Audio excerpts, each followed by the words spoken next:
रहमतुल्लाहि व बरकातहू।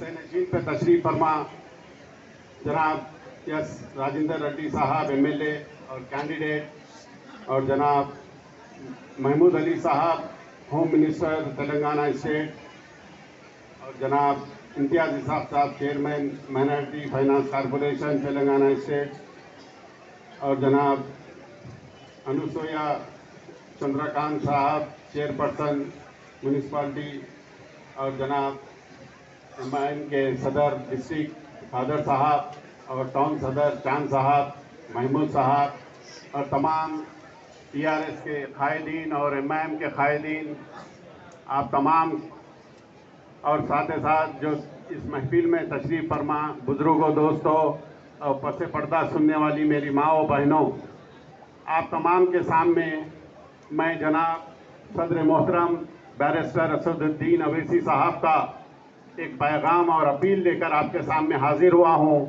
और वो पैगाम और अपील ये है। हेलो दोस्तों, मैं हूं आपका दोस्त सद्दाम हुसैन और आप देख रहे हैं सद्दाम व्लॉग्स। दोस्तों, जैसा कि जलसा है हम परसों जो जलसा हुआ दोस्तों, उसमें MIM के जो कायदीन का जो स्पीच हुआ उसी का ये वीडियो है दोस्तों। इस अपील पर अमल करते हुए 30 तारीख को आपको अपना कीमती वोट KCR साहब और जनाब एस राजेंद्र रेड्डी साहब को देना है और उन्हें भारी अक्सरियत के साथ कामयाब करना है।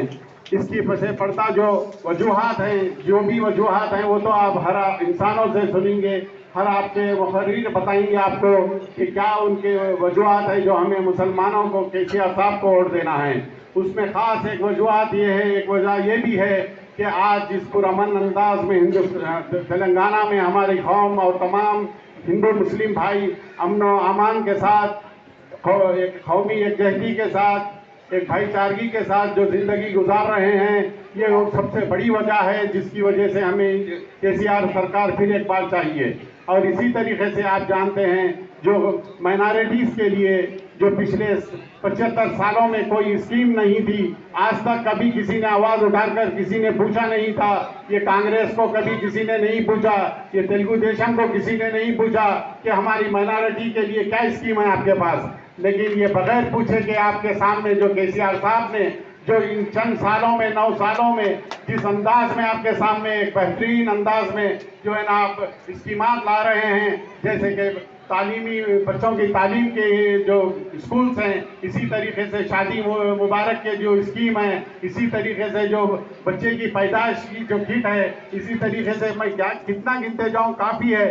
तो काफ़ी स्कीमात हैं और उस पर अमल आवरी जारी है। इसके साथ साथ अगर आपको इनको अगर 9 सालों में ये मौका जब मिला है तो इतने काम किए हैं, अगर आप इनको और ज़्यादा काम और ज़्यादा वक्त दें तो और तरक्की होगी और आपके सामने स्कीमात आएंगे और आपके सामने जो है फ़ायदा मिलने वाला है। जो है ना आप जानते हैं किसी ज़माने में जो है ना हैदराबाद से आपके शहर के आपके नारायणपेट के काफ़ी ताल्लुकात होंगे। आप जानते हैं कि किसी ज़माने में हैदराबाद में यहाँ से जब लोग सफ़र करते थे तो वापस आने तक पता नहीं कब कर्फ्यू लग जाए और कब जो है ना बच्चे वहाँ पर पुलिस पे पकड़े जाएं। ये माहौल अब किसी ज़माने में हुआ करता था कांग्रेस के दौर में, और आज इस अंदाज में पुरअमन हुकूमत चल रही है। अगर कोई सैदाबाद के रहने वाले हैं वो तो बखूबी जानते हैं कि वहाँ के बच्चे अपने घरों में सो नहीं पाते थे किसी ज़माने में, और जो है ना डरते थे नौजवान बच्चे के, रातों में पुलिस आके उठा के लेके चले आती थी। और जो है ना उन बच्चों का जब तक पता नहीं चलता, जब तक माँ बाप सुकून से नींद नहीं ले सकते थे। ये माहौल था उस जमाने में। मैं किसी ऐसे दौर की बात नहीं कर रहा हूँ कोई 50 साल 60 साल पुरानी, ये पिछले 9 साल से पहले का ये दौर गुजर चुका है।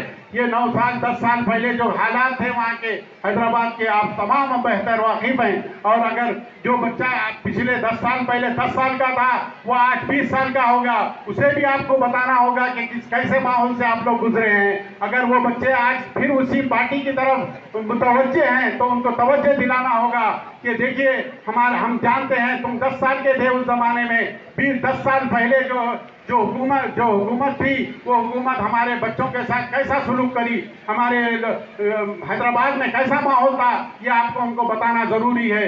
वरना वो लोग भटक कर किसी माहौल के किसी लोगों के बातों में आकर किसी और पार्टी में ना जाएं। ये सब आप लोग की जिम्मेदारियां हैं बड़ों की, आप उनको बताइए कि भाई ये माहौल जो आज सुकून का नजर आ रहा, ये किसी और दौर में नहीं था। ये सिर्फ केसीआर साहब की दौर में हुआ है, ये सिर्फ केसीआर की हुकूमत में मुमकिन हो सका। इसको मद्देनजर रखते हुए आपके मोहतरम, आपके भी प्यारे हैं और हमारे भी मोहतरम सदर ने ये अपील की है आप सबके कि आप लोग अपनी एक एक वोट की कीमत जाने।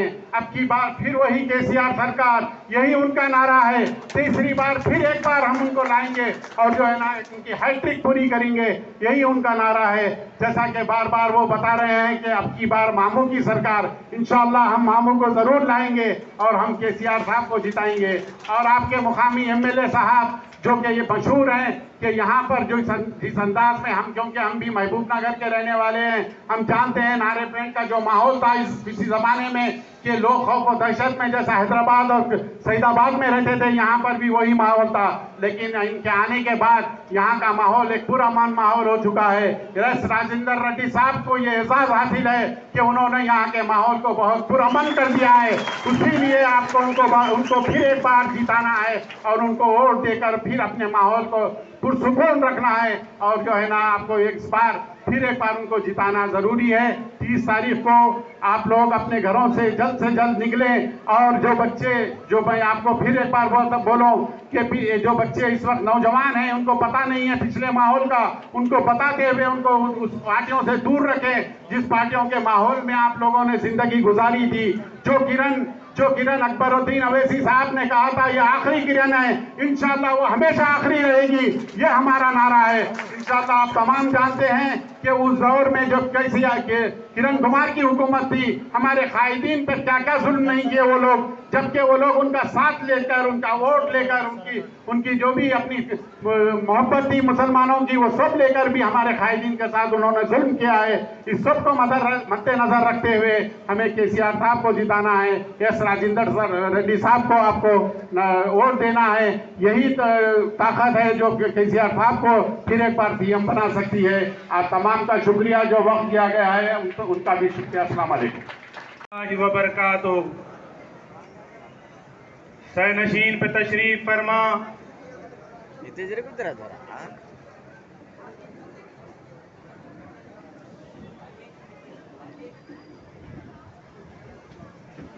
सैनशीन पे तशरीफ फरमा। आज के मेहमान खुसूसी महमूद अली साहब, वजीर दाखिला रियासत तेलंगाना, मोहम्मद इम्तियाज साहब, चेयरमैन माइनॉरिटी फाइनेंस कॉरपोरेशन,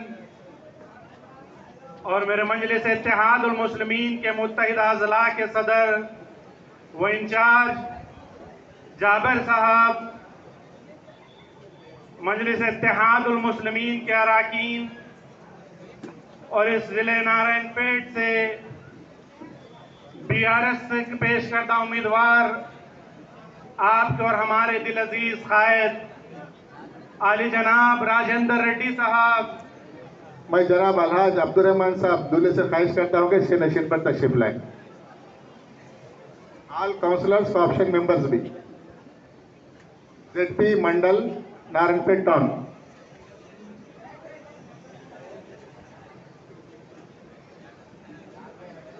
और उस शख्स का भी तहे दिल से इस्तकबाल करता हूँ जिस शख्स ने अपनी 35 साला जिंदगी उस जमात को दी जिसने मुसलमानों को तालीमी पसमानदगी से दूर रखा, जेलों की सोबतें बर्दाश्त करवाई, कर्फ्यू का निज़ाम नाफिज करने में जो हुकूमतें माहिर थी, उस जमात को अलविदा कहकर भारत राष्ट्र समिति में अपने ईमानी जज्बे को कायम व दायम रखते हुए भारत राष्ट्र समिति में शमूलियत इख्तियार करने वाले मेरी मुराद सुहेल साहब से है।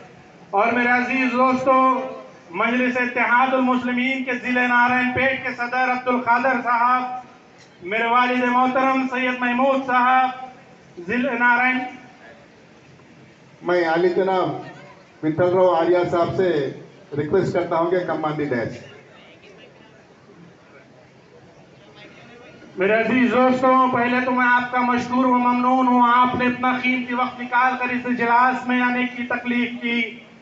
आप बखूबी वाकिफ है, रियासत तेलंगाना में इंतखाबात का ऐलान हो चुका, मुख्तलिफ सियासी जमातें हमारे दरमियान में आ रही है और इस बात का इंकशाफ कर रही है कि अगर हम दौर इक़्तिदार में आएंगे तो मुसलमानों के लिए हथेली में जन्नत दिखाने की बातें करते हैं। मैं उनसे सवाल करना चाहता हूं, आज़ादी से लेकर अब तक 70 साल का इस अरसे में आपने मुसलमानों को क्या दिया? अगर कुछ दिया तो नाइंसाफी दी, अगर कुछ दिया तो जेलों में जीनत बनाने के लिए नौजवानों को जेलों में ठोसा गया, अगर कुछ दिया तो रोजगार से महरूम रखा गया, अगर कुछ गया तो तालीम से दूरी अख्तियार करने पर हमको मजबूर किया गया। ये मेरे अल्फाज नहीं है, उस 70 साल दौर इक़्तिदार में उस हुकूमत की जानिब से मुख्तलिफ कमीशन का क़याम अमल में लाया गया। अगर मैं गलत ना कहूँ तो सच्चर कमेटी की सिफारिशात को आप पढ़ लो, रंगनाथ मिश्रा कमीशन की रिपोर्ट को आप पढ़ लो, चाहे वो कुंडू कमेटी हो या सुधीर कमीशन हो, तमाम ने तमाम ये पुकार पुकार कर कहा सबसे ज्यादा अगर किसी के साथ नाइंसाफी हुई तो मुसलमानों से हुई। मुसलमान तालीमी पसमानगी में सबसे ज्यादा मुसलमान, रोजगार से महरूम मुसलमान, जेलों में सबसे ज्यादा तादाद मुसलमान। हालांकि इस हिंदुस्तान को आजाद कराने के लिए सबसे ज्यादा अगर किसी ने अपनी जान के नजराने पेश किए तो मुसलमानों ने किए। इन सब नाइंसाफियों के बावजूद हमको क्या मिला? कुछ नहीं मिला, हमको हर चीज से महरूम रखा गया। आपको मैं बताता चलूं, इस रियासत तश्कील से कबल मुत्तहिदा आंध्र प्रदेश था। मुत्तहिदा आंध्र प्रदेश में मुस्लिम अक़लियतों का बजट कितना था? शायद 800 से 1000 करोड़ के दरमियान था। हम जैसे ही तेलंगाना को हासिल किया, तेलंगाना हासिल करने के बाद आज मुस्लिम अक़लियतों का बजट कितना है? आज उन मुखालिफिन से यही सवाल करता हूँ, हो सके तो आप इस बजट को अपने इजलास से ऐलान कर दो, शायद आपको ये मालूम हो जाए आप जिसकी तायीद कर रहे हैं, आपके सियासी आकाओं ने हमको हर चीज से महरूम और महदूद रखा था। ना सियासी तौर पर हमको आगे बढ़ने दिया, ना हमको तालीमी मैदान में आगे बढ़ने दिया। मुस्लिम अक़लियतों के लिए